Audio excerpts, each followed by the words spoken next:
প্রশাসন ব্যবস্থা আছে, এই প্রশাসনিক ব্যবস্থাটা অত্যন্ত একপেশে। কেউ ভয়ে কাজ করে না, আর কেউ লোভে পড়ে অন্যায় কাজ করে। এই প্রশাসনিক ব্যবস্থা পরিবর্তন হওয়া দরকার।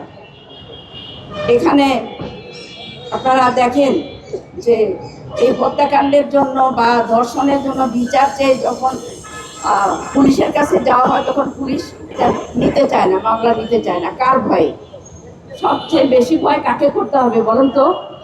সবচেয়ে বেশি বড় কে? আল্লাহ রাব্বুল আলামিন।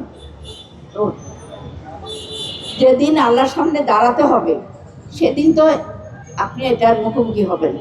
সুতরাং আল্লাহর সামনে দাঁড়ানোকে ভয় করে আপনি নির্ভীকভাবে আপনার দায়িত্ব পালন করুন, আপনি কাজ করুন, আর জনগণ আপনার পাশে থাকবে। আর না হলে 24-এর বিপ্লব আপনারা দেখেছেন যে কিভাবে সবকিছু তফতে উল্টে দেওয়া হয়েছে। আর সেই জনগণ কিন্তু এখনো আছে। জনগণকে আপনারা খেপাবেন না, জনগণকে আপনারা পাশে রাখুন এবং জনগণের পালস বোঝার চেষ্টা করুন। এই জন্য আমি আপনাদেরকে বিনীতভাবে, এই সরকার এবং প্রশাসনের কাছে আমি বিনীতভাবে অনুরোধ করছি, আপনারা এই সমস্ত মানুষগুলোর পাশে দাঁড়ান যারা নির্যাতিত, নিপীড়িত, এবং সঠিক তদন্ত সেটা হোক না আপনার আপনজন। যদি সঠিক তদন্তের মাধ্যমে যদি দোষী সাব্যস্ত হয়, তাহলে অবশ্যই তা বিচার করতে হবে, এবং বিচারের মুখোমুখি হলে সঠিক বিচার যদি করা হয়, তাহলে অবশ্যই বাকি সব মানুষ নিরাপত্তা পাবে।